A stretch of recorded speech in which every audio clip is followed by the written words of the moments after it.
பேர் என்ன? கெஜலட்சுமி. இது யார் குழந்தை? என் குழந்தை. ஏன் இப்படி இருக்கீங்க? எனக்கு அம்மா அப்பா கிடையாது. ஒரு அனாதை. லவ் மேரேஜ் பண்ணியிருக்கேன். வீட்டில் அவங்க அம்மா ஒத்துக்கல.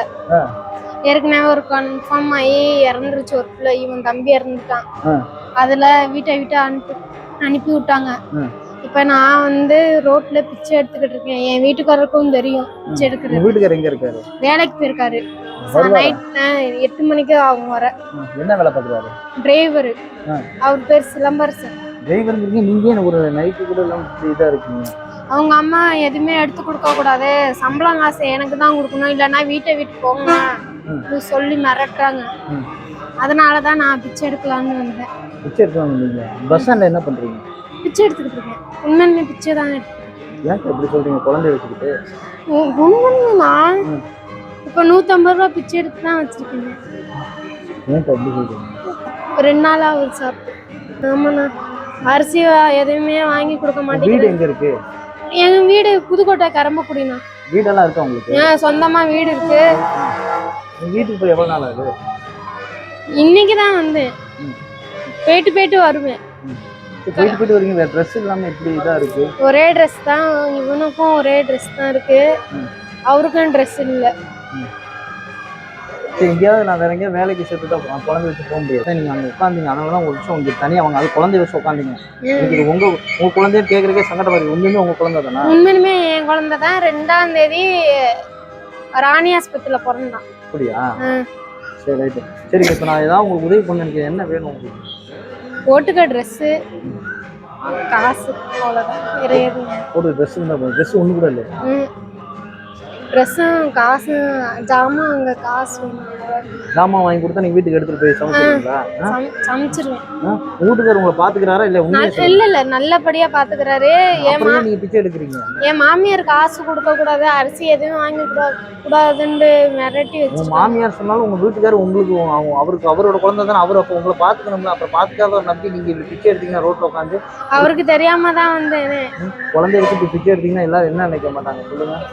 நான் என் வீட்டுக்காருக்கு தெரியாம தான் வந்தேன். நான் போய் சொல்லிடுவேன், அம்மா இது மாதிரி கையில காசு இல்லம்மா, அரிசி வாங்குறதுக்கு போய் காசு சம்பாதிச்சுட்டு வந்து சரி மட்டும்தான் போகக்கூடாதுன்னு சொல்லிட்டாரு. ஃபோன் பண்ணி இனிமே தயவுசெய்து பிச்சை எடுக்காதீங்க. தயவுசெய்து அது குழந்தைய வச்சு எடுக்காதீங்க. உங்களுக்கு ஏதாவது கஷ்டம்னா சொல்லுங்க, நான் ஏதாவது ஹோம்ல சேர்த்து விடுறேன். இப்படி ரோட்ல அது பச்சை குழந்தை பாவம், பார்க்கறதுக்கே பாவமா இருக்குது. அதை வச்சு இப்படி பிச்சை எடுத்தீங்கன்னா உங்களையும் தப்பா சொல்லுவாங்க. வீட்டுக்கார நல்லா பார்க்குறாரா இல்லையான்னு என்ன உண்மைன்னு எனக்கு தெரியல. ஆனால் எனக்கு நான் நான் இப்போ உங்களுக்கு உதவி பண்ணுறது ஒரே ஒரு காரணம் தான். குழந்தைக்காக மட்டும்தான் நான் பண்ணணும்னு நினைக்கிறேன். அது ட்ரெஸ்ஸு கூட இல்லாமல் இந்த நைட்டு வேறு இப்படி பஸ் ஸ்டாண்டில் இப்படி போட்டு இருந்தீங்கன்னா என்ன பிரச்சனை வரும்னு தெரியும். வீட்டில் ஒரு ட்ரெஸ்ஸு நான் வாங்கி தரேன். தயவுசெய்து குழந்தைய எடுத்துக்கிட்டு வீட்டுக்கு போங்க. இங்கெல்லாம் இதெல்லாம் சேஃபே இல்லாத இடம் தான்.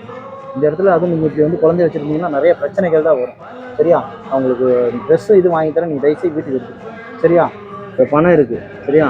இப்போ பணம் இந்த பையனுக்கு என்ன வேணுமோ, மண்டல வேறு அடிபட்டுருக்குல, ஹாஸ்பிட்டல் முதல்ல கூப்பிட்டு போய் காமிங்க. இல்லை தயவுசெய்து இங்கே இனிமேல் பிச்சை எடுக்க வராது. சரியா? உங்களால் நீங்கள் வீட்டுக்கு போங்க. இந்த இடம் நல்ல இடம் கிடையாது. சரியா? இது நான் தம்பி சாணத்தில் தரேன். வீட்டுக்கு போங்க. வாங்க, நான் உங்களுக்கு ட்ரெஸ் மட்டும் வாங்கி தரேன். வாங்க.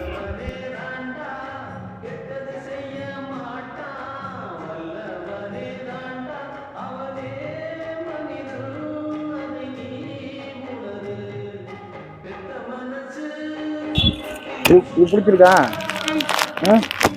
இந்த பையனுக்கு ஒரு ட்ரெஸ் கொடுங்க. அப்படி கரெக்டாக இருக்கும்.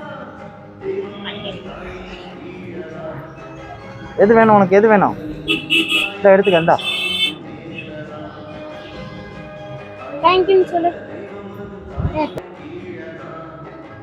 இந்த இடத்துல கொஞ்சம் நீட்டாக இந்த மாதிரி இருங்க.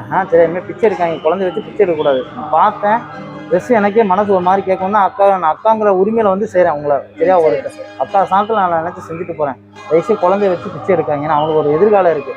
நீங்கள் இந்த கொடுத்த பணத்தை வச்சு போய் அவங்க தலையை முதல்ல பாருங்கள். பின்னாடி அடிபட்டுருக்கு, முதல்ல சரி பண்ணுங்கள். என் வீட்டுக்காரர் வந்தால் என்ன நேரம் ஆனாலும் என் நம்பர் கொடுத்து எனக்கு பேச சொல்லுங்க. நான் அவர்கிட்ட சில கேள்விகள்லாம் கேட்கணும். சரியா? இதான் இதில் என்னோடய நம்பர் இருக்குது. எப்போ வந்தாலும் எனக்கு ஒரு ஃபோன் மட்டும் அடிக்க சொல்லுங்கள். இனிமேல் நான் இங்கே உங்களை பார்க்கக்கூடாது. பிச்சை எடுக்க நீங்கள் கூடாது. குழந்தைய வச்சு பிச்சையே எடுக்கக்கூடாது.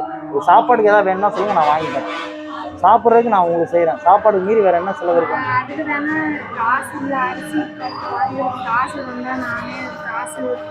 கையேந்தி வாங்குவாங்க. அரிசி பருப்பு இப்போ இந்த காசை வச்சு போய் வாங்கி சமைச்சிடணும் சரியா? வேற எங்கேயும் போகக்கூடாது. தம்பியை வேற எங்கேயும் அலைய விடாதீங்க சரியா? டாட்டா சொல்லுங்கப்பா. அவனுக்கு ஸ்நாக்ஸ் வாங்கி தரேன் வாங்க. அவங்க ஏதாவது வாங்கி தரேன். இந்த கடையில் இதில் சீனியெல்லாம் இருக்குது சரியா? இந்த பணத்தை வச்சு போய் வீட்டுக்கு ஜாமான் வாங்கி சமைச்சு சாப்பிடுங்க. இனிமேல் பஸ் ஸ்டாண்டுக்கு வரக்கூடாது சரியா? வந்தாலும் நீட்டாக ட்ரெஸ் போட்டு வாங்க. இந்த மாதிரிலாம் வராதிங்க. நைட்டு எல்லாம் வரக்கூடாது. இங்கே வேறு சேலைக்கு ஜாக்கெட்லாம் இல்லை, அதனால நைட்டு வாங்கி கொடுத்தேன் சரியா? பார்த்து பத்திரமா போங்க. நான் உதவி பண்ணல என்ன நினைக்கிறீங்க? ரொம்ப நன்றியா இருக்கு. நன்றியா இருக்கு. யாரும் இல்லாம இருந்தேன், இப்போ ஒரு அண்ணன் சொந்த அண்ணனாட்டம் கிடைச்சிருக்கீங்க. ரொம்ப நன்றி. நன்றி சொல்லு. நன்றி சொல்லு. நல்லா படிக்க நல்லவனை ஆளாக்குங்க. எங்களை மாதிரி தயவுசெய்து கஷ்டப்பட விட்டுறாங்க. நல்ல ஒரு ஆளாக்குங்க சரியா? நீங்கள் வராதிங்க. ஏதாவது கஷ்டம்னா என் நம்பருக்கு ஃபோன் பண்ணுங்க. சாப்பாட்டுக்கு நான் ஏதாவதுனாலும் நான் வாங்கி தரேன். தயவுசெய்து பிச்சை எடுக்காதீங்க. உங்களை பார்த்து அந்த குழந்தை வளருவான். தயவுசெய்து அவன் வாழ்க்கையை நல்ல வாழ்க்கையை மாற்றுங்க சரியா? சரி போயிட்டு வரட்டுமா? உங்களால் முடியல அப்படின்னா ஒரு ஹோமில் கூட நான் சேர்த்து விட்டுறேன். யாரும் உங்களை பார்க்கலன்னா சொல்லுங்கள். நல்ல ஹோம்லாம் இருக்குது, நான் சேர்த்து விட்டுறேன். நீங்கள் அங்கே வச்சு அவங்க நல்லபடியாக வளர்க்கலாம் சரியா? இவங்க எப்படிங்கிறது எனக்கு தெரியல. ஆனால் என்னை பொறுத்தளவுக்கு அவங்க நல்லவங்களா கெட்டவங்கிறத நான் பார்க்கல. இன்னும் ஒன்று தான் பார்த்தேன். ஒரு பஸ் ஸ்டாண்டில் உட்காந்துருக்கான் குழந்தைய வச்சு. அதுவும் ட்ரெஸ்ஸு வந்து சரியான முறையில் இல்லை. இது பொதுவான ஒரு இடம். இங்கே யார் எப்படினாலும் வருவாங்க அப்படிங்கிறக்காக தான் இப்போ நம்மளால முடிஞ்ச என்ன ஒரு ட்ரெஸ்ஸு தான் அந்த முதல்ல சாப்பாடு வழி பண்ணி இங்கே பிச்சை இருக்கக்கூடாதுன்னு சொல்லி அனுப்பிச்சிருக்கேன். மற்றபடி கடவுள் கவலை தான். என்ன நடக்குது ஏது நடக்குங்கிறது எனக்கு தெரியல. இது வந்து நான் ஒரு உதவி செஞ்சேன். அவங்க ட்ரெஸ் அசிங்கம் வந்து அவங்களுக்கு இப்போ என்ன செய்ய முடியுமோ அந்த ட்ரெஸ்ஸை மாற்றி அந்த குழந்தைக்கு ட்ரெஸ்ஸை மாற்றி கொடுத்துருக்காங்க. சரிக்கா போயிட்டு வரட்டுமா? Thank you sir.